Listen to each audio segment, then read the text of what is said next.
pilares da doutrina espírita são a existência de Deus, a reencarnação ou as várias existências, as variedades de mundos habitados, intercomunicação entre os dois planos da vida e o código de moral do Evangelho do Cristo. Convido todos vocês a acompanhar aqui com a gente a leitura deste outro livro. Vamos iniciar a leitura das Parábolas Evangélicas à luz do Espiritismo. O Espiritismo é a chave que nos auxilia a entender de uma forma mais segura qual o significado das parábolas. Então vamos acompanhar. A parábola dos dois filhos. Um dia em que Jesus, tendo ido ao templo de Jerusalém, ensinava ao povo, anunciando-lhe o Evangelho. Chegaram-se a ele os príncipes dos sacerdotes, os escribas e os anciães, e o interpelaram com que autoridade fazia tais coisas. O mestre redarguiu com outra pergunta, a que não souberam responder, e porque ficasse evidente a hipocrisia deles, lhe propôs em seguida esta parábola. Que vos parece?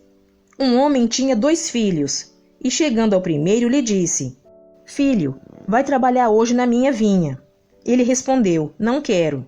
Mas depois, tocado de arrependimento, foi. Falou do mesmo modo ao outro, que respondendo disse: Irei, Senhor. Mas não foi. Dito isto, indagou: Qual dos 2 fez a vontade do Pai? Responderam eles: O primeiro. Jesus então os censurou com essas palavras: Na verdade vos digo que os publicanos e as meretrizes entrarão primeiro que vós no reino de Deus. Mateus capítulo 21, versículo 28 a 31. Comentário. Os 2 filhos nessa imaginosa e interessante parábola constituem modelos das 2 espécies de personalidade predominantes entre os humanos. O filho que disse, não vou, mas depois arrependido foi, representa aqueles que, indiferentes aos ideais superiores, levam uma vida puramente mundana, deixando-se dominar pelos vícios e paixões, que constituem o deleite de toda a carne ainda não sujeita ao espírito. Chega um dia, porém, que, saturando-se das misérias da vida, enojados dos falsos prazeres, caem em si. Descobrem os gozos e as delícias que a alma pode sentir na virtude e na prática do bem, e então, sinceramente arrependidos, se regeneram, transformando-se em obreiros da vinha do Senhor. O filho que disse, irei, Senhor, mas não foi, personifica a seu turno os devotos sem obras, os que atravessam toda a existência procurando manter uma aparência de respeito e de religiosidade que se mostram muito cuidadosos no tocante às obrigações estatuídas pelo culto tradicional, como se isso fosse tudo, e nessa enganosa suposição não cogitam de vencer as suas fraquezas e imperfeições, nem se preocupam em realizar algo a benefício da coletividade. Esses tais geralmente gozam de bom conceito, são tidos e havidos como pessoas inatacáveis, sentem-se orgulhosos e satisfeitos por isso, entretanto, não estão correspondendo ao chamado para o bom trabalho.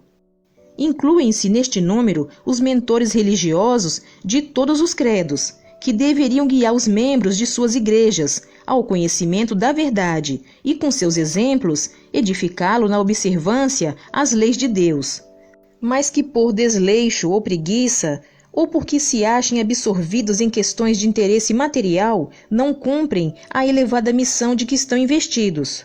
Por isso é que Jesus, dirigindo-se aos sacerdotes, escribas e anciães, cujos deveres eram precisamente esses, lhes disse claramente que os publicanos e as meretrizes lhes levariam a dianteira para o reino de Deus. Publicanos e meretrizes simbolizam aqui os grandes pecadores, aos quais a sociedade tem como condenados desprezíveis e indignos de qualquer auxílio divino. Não obstante, o Mestre declara que eles entrarão no reino dos céus antes daqueles que contam com a aprovação social e já se consideram salvos.